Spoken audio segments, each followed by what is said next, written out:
Bonjour à tous, bienvenue sur la chaîne Bittersweet Boys. Aujourd'hui, je vous fais une petite vidéo où je vais vous présenter 10 voitures à moins de 5000 euros. Ces voitures seront des voitures entre guillemets sportives ou bien des voitures plaisir. Alors tout d'abord, je vous présente simplement le concept de la chaîne. Si ça vous plaît, vous n'aurez qu'à cliquer sur vous abonner juste ici. Alors en fait, on est un groupe qui faisons des rassemblements automobiles et motos aussi entre autres. Et on est une centaine de membres. Et je vais présenter la voiture de chacun des membres en test vidéo sur cette chaîne YouTube. Donc on a déjà un Mégane 3 RS, ici une Civic Type R, une Honda S2000, etc. Enfin voilà, il y a plusieurs vidéos déjà. Donc passons tout de suite au vif du sujet. Alors première voiture de cette vidéo, ce sera une Audi A3 de première génération en moteur exclusivement 1,8 litre turbo. Donc c'est un moteur qui fait 150 chevaux. On le trouve à moins de 5000 euros. Donc comme vous pouvez le constater ici, il y a plusieurs annonces. Je vous en ai sélectionné deux, donc une à 3800 euros. Le 1,8 litre turbo est décliné en plusieurs versions, 150 chevaux, 180 chevaux, une autre aussi de 210 chevaux entre autres. Et elle a un bon rapport poids-performance. Donc pour celle-ci, elle est à 3800 euros pour 160 000 km, donc ce qui est raisonnable. Ce qu'il faut savoir, c'est que les turbos en général sont à changer autour des 190 000, 200 000 selon l'utilisation. Ce qu'il faut savoir sur cette voiture, c'est que on peut faire une reprogrammation et augmenter la puissance d'à peu près une quarantaine de chevaux, tout en gardant la fiabilité de la voiture. On a aussi ici une deuxième annonce, toujours à 3850 euros. Donc on est vraiment en dessous de 5000 euros, cette fois-ci pour 190 000 km. Et ça reste une jolie voiture. Donc l'intérieur est un petit peu, on le sent aujourd'hui que c'est un petit peu vieillot. Mais franchement pour tous les jours, ça fait l'affaire honnêtement. Au niveau du 0 à 100, on a 8 secondes pour la version 150 chevaux. Pour la version à 180 chevaux, on est à 7 secondes 7, donc ce qui est vraiment raisonnable. On est en dessous de la barre des 8 secondes pour le 0 à 100 sur une voiture à moins de 5000 euros. C'est plutôt intéressant. Donc, nous allons de suite sur la deuxième voiture. Donc cette fois-ci, c'est une française, c'est la Clio 2 RS. Donc elle est connue par beaucoup nombre d'entre nous, de passionnés automobiles. Donc c'est un 2 litres 16 soupapes de 172 chevaux exactement. C'est le même bloc moteur sur la face 1. Donc la face 1, on la reconnaît avec ces phares-là. Et sur la face 2, ils sont un petit peu plus étirés au niveau des phares avant. Donc c'est le même bloc moteur, 2 litres 16 soupapes, 172 chevaux. Au niveau de la voiture, ça se conduit très bien pour l'avoir essayé à de nombreuses reprises. Ce qu'il faut savoir par contre, c'est que ça patine très régulièrement en première, même des fois deuxième. Ça patine quand on met pied à fond au niveau des pneus avant. Mais bon, après ça reste une traction qui est très sympathique à conduire et on en trouve aussi beaucoup sur circuit. Donc ce modèle-là qui est très joli est à 4000 euros pour 140 000 km. Ici en face 1, bon, un peu plus cher, 4600 euros pour 166 000 km. Il y a une autre annonce encore à 3000 euros. Alors celle-là, elle dispose du kit carrosserie V6. On va le reconnaître aux deux sorties d'échappement qui sont à l'arrière. C'est un kit carrosserie qui lui va très très bien. Et honnêtement, à ce prix-là, c'est une très bonne voiture. 3000 euros. Le 0 à 100, elle le fait en moins de 8 secondes. Il me semble, oui, c'est 7 secondes 1. Donc franchement, pour une bonne consommation, on reste en dessous des 10 litres en urbain. C'est vraiment intéressant. Alors maintenant, nous repassons sur de l'allemande et c'est le BMW 323i ou 323ci. CI pour coupé. Alors je vous montre tout de suite en coupé à quoi elle ressemble. C'est une très bonne voiture. Pour moi, c'est une des plus belles voitures. Bon, en phase 2 avec le pack M3, etc. Là, elle dispose du pack M. C'est un très joli coupé. Même l'intérieur, il est vraiment très bien. Bon, sur celui-ci, il n'y a pas de cuir, hein, comme par hasard. Mais avec la finition cuir, c'est beaucoup plus agréable. Et elle est tout juste à 5000 euros. C'est un 6 cylindres de 170 chevaux qui fait le 0 à 100 en 8 secondes. Donc, c'est vraiment plutôt bien pour ce genre de voiture parce qu'on reste soit sur des gros coupés, soit sur des grosses berlines assez luxueuses. Et par exemple là en berline, donc pour une voiture entre guillemets de papa, pour tous les jours, honnêtement ça fait très très bien l'affaire. Bon après il ne faudra pas mettre 5 gros gaillards à l'arrière parce que on reste sur une propulsion, donc c'est une voiture plaisir. Et on a le train roulant, si je peux appeler ça comme ça, qui gêne au niveau des jambes, au niveau de l'assise à l'arrière. Mais sinon, hormis ça, c'est vraiment une très bonne voiture avec une bonne tenue de route. Comme toute propulsion, faites attention lorsque vous roulez vite sous neige ou sous pluie parce que ça chasse du cul. Je le sais, j'ai eu plusieurs BMW et j'aime ça. Donc 8 secondes au 0 à 100 pour moins de 5000 euros pour une berline luxueuse, c'est plutôt bien. On passe maintenant à une voiture japonaise que j'aime beaucoup aussi, que j'ai déjà conduite mais que j'ai jamais eu, c'est une Toyota Celica. Alors je vais vous présenter différentes générations. Dans un premier temps, celle-ci, elle est années 90. Alors regardez-moi cette superbe ligne. Dans un premier temps, je vous laisse admirer avec les phares pop-up qui s'ouvrent comme ça. Moi j'adore. C'est le même moteur pour les connaisseurs du Toyota MR2. Donc c'est un 2 litres 16 soupapes qui développe selon les versions entre 160 chevaux et 175 chevaux. Ça c'est selon les années. Et pour le coup, celle-ci elle a 4400 euros, année 90. Bon, elle a marché, 275 000 km, mais honnêtement si c'est un moteur entretenu, c'est un moteur qui est très très fiable. On connaît tous Toyota. Et pour celui-ci on est sur le 0 à 100 en moins de 8 secondes aussi, vu que c'est une voiture qui est assez légère. Si vous préférez une plus récente, il y a ce modèle-là qui est beau aussi, Toyota Celica en 1,8 litre VVTi de 143 chevaux. Voilà, jolie ligne, joli petit coupé, intéressant. En général, elles sont toujours en full option, donc elles ont le toit ouvrant, le cuir, les commandes au volant au niveau de la radio, clim automatique, etc. Et celle-ci, elle fait le 0 à 100, alors elle fait 1250 kg, donc ce qui est assez léger pour sa catégorie, et elle fait 0 à 100 en 8 secondes 7. Franchement, c'est honnête. C'est honnête. Pour une voiture de ce prix-là, c'est honnête. 5000 euros. Et il y en a aussi des moins chers, entre autres parce que c'est pas une voiture qui cote énormément. Du coup, on peut en trouver aussi à 4000 euros. Et ça reste fiable. Et on a aussi cette génération-là, donc qui est entre celle années 90 et celle-là qui est année 2001. Donc on a cette génération entre les deux. Donc là, c'est le 2 litres GTST 202 175 chevaux. Et on est toujours sur le même bloc moteur que sur la première génération. Vous pouvez le voir, c'est le même moteur, 2 litres Twin Cam 16, donc 2 litres 16 soupapes, et ici qui développe 175 chevaux. Et sur le 0 à 100, on est sur du à peu près 8 secondes aussi. Et pareil, ça reste une voiture qui est très fiable. Elles ont des très bons châssis, les Toyota de cette époque-là, et je peux que vous les conseiller si vous aimez un peu les anciennes.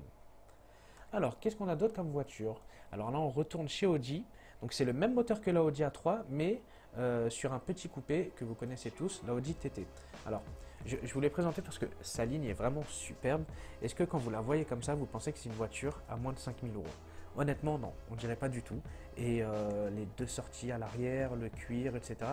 Franchement, elle est bien finie. Et elle est celle-ci à 4500 euros pour 182 000 km dans la version 180 chevaux. C'est vraiment intéressant. Il y a celle-ci aussi qui est en version cabriolet à 5000 euros pour 190 000 km. Et là, on est vraiment sur des petits roadsters plaisir. Donc avec une bonne tenue de route, d'après ce que j'ai pu lire. Alors je l'ai conduite il n'y a pas très longtemps dans la version 225 chevaux. Bon, j'ai pas envoyé avec parce que c'était pas ma voiture, mais c'est plutôt agréable à conduire. Et honnêtement, je pensais qu'on manquait d'espace à l'intérieur, mais pas du tout. Pour deux personnes, ça va très très bien. Donc un très joli coupé, Audi TT, pour celui-ci à 3500 euros, bon, vu qu'il a beaucoup plus marché, 231 000 km, c'est plutôt intéressant. Elle existe en version quattro, comme ici, donc où elle a 4 roues motrices.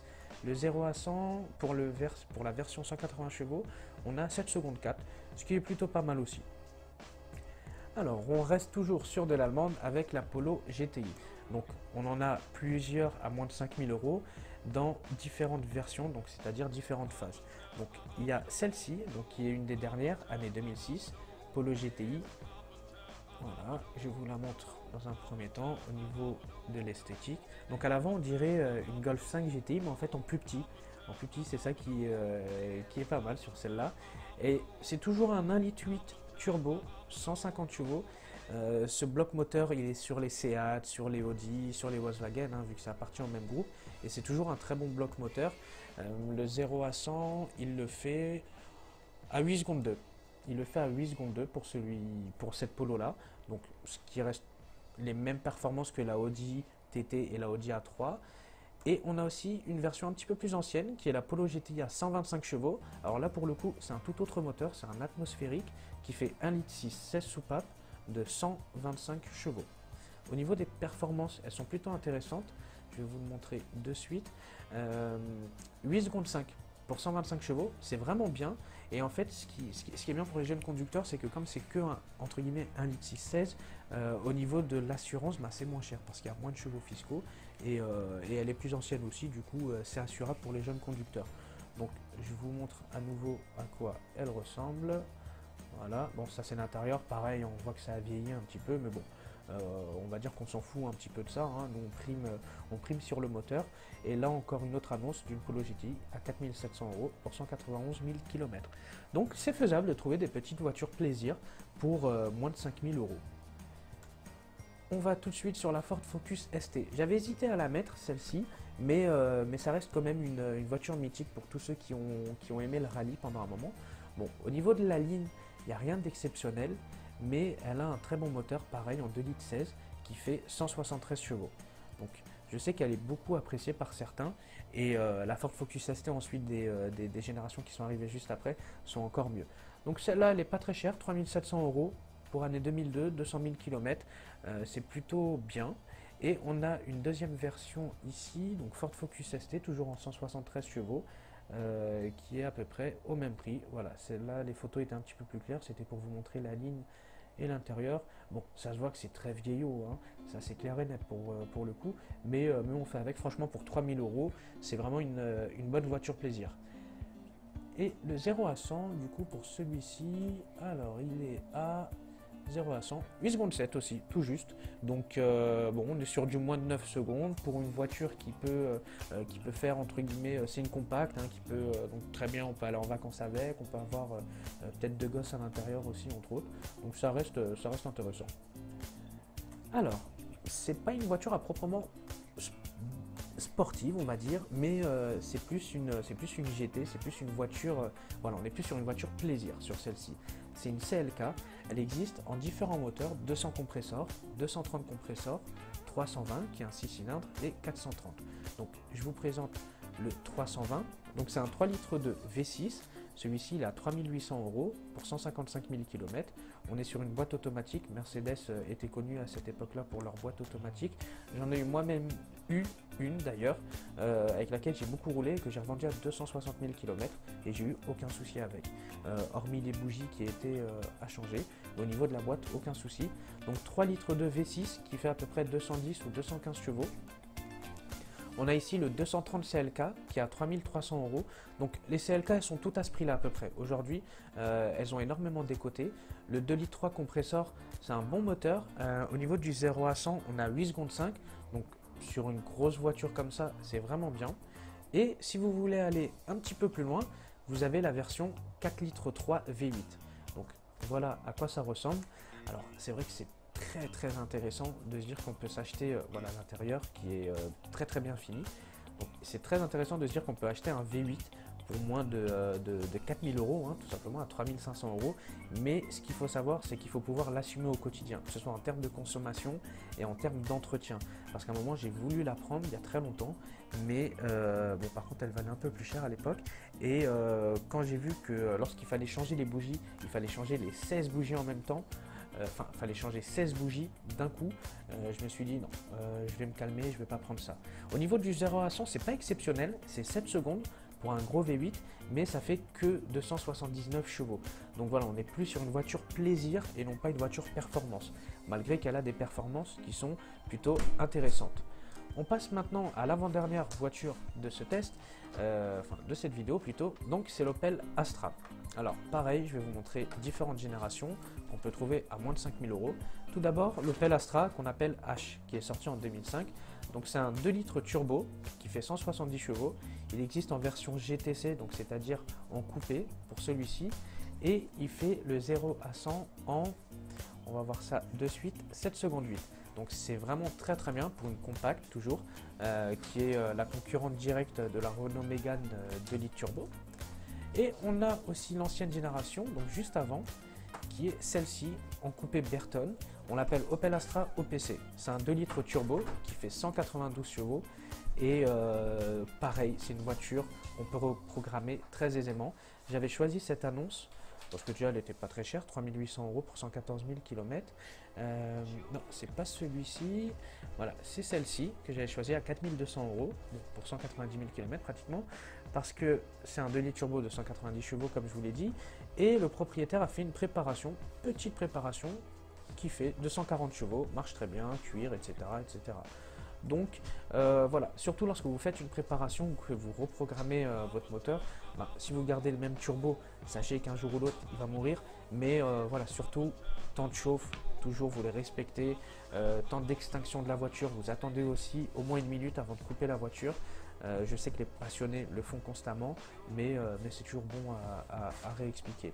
Donc pour cette Astra, l'ancienne version en coupé Berton, de 0 à 100 en 7 secondes 6, et pour la H, donc la version 2005, comme je vous l'ai dit, 7 secondes 8. Donc vraiment, vraiment très très bien pour moins de 5000 €. Dernière voiture maintenant, je voulais mettre une voiture coréenne, du coup j'ai choisi une Hyundai, c'est la Hyundai Coupé. Alors pourquoi cette voiture? Parce qu'elle existe en V6 2 litres 7 et qu'elle est vraiment pas chère du tout, et surtout qu'elle est très jolie. Franchement c'est un très joli coupé, que ce soit au niveau de l'avant ou au niveau de l'arrière, la ligne est vraiment très très bien. Il fait à peu près 170 chevaux, si je ne me trompe pas, 167 chevaux, et le 0 à 100 en 8 secondes 3. Donc c'est pas énorme hein, pour 170 chevaux, mais voilà, Hyundai n'est pas réputé, en tout cas à l'époque n'était pas réputé pour ses moteurs. D'ailleurs je ne sais même pas si c'est eux qui avaient mis ce V6 à l'intérieur, ou si c'est pas un V6 qui appartient à Ford. Elle existe aussi en version 2 litres, 2 litres 16 soupapes de 143 chevaux. Donc là on est à un petit peu moins de 10 secondes au niveau du 0 à 100, mais ça reste pareil, une voiture plaisir, c'est un joli coupé et en général qui est toujours bien optionné. Donc cuir, toit ouvrant, toutes les aides électroniques, commande au volant, etc., clim automatique. Donc c'est pour ça que j'ai voulu le présenter. Et voilà, on la trouve aussi ici à 5000 € avec pas énormément de kilomètres. Et ça reste une voiture méconnue du grand public et qui est fiable. Donc franchement, elle est à 90 000 km pour moins de 5000 €, enfin à 5000 € tout juste, c'est plutôt bien. Donc je viens de vous présenter 10 voitures à moins de 5000 €. J'espère que cette vidéo vous a plu. Si vous souhaitez que je vous en fasse d'autres du même genre ou du même type, surtout dites-le moi en commentaire. Peut-être que la prochaine fois on pourra faire des voitures de sport à moins de 10 000 €. Donc là on passera un petit peu plus en termes de chevaux et ça pourrait être intéressant. N'oubliez pas, hein, dans les prochaines semaines qui vont arriver, je vais vous présenter encore d'autres voitures de membres. Donc comme je vous l'ai dit, on est une centaine, on a un tas de voitures et ça va envoyer du lourd. Donc abonnez-vous encore une fois, mettez un like si ça vous a plu et je vous dis à très bientôt.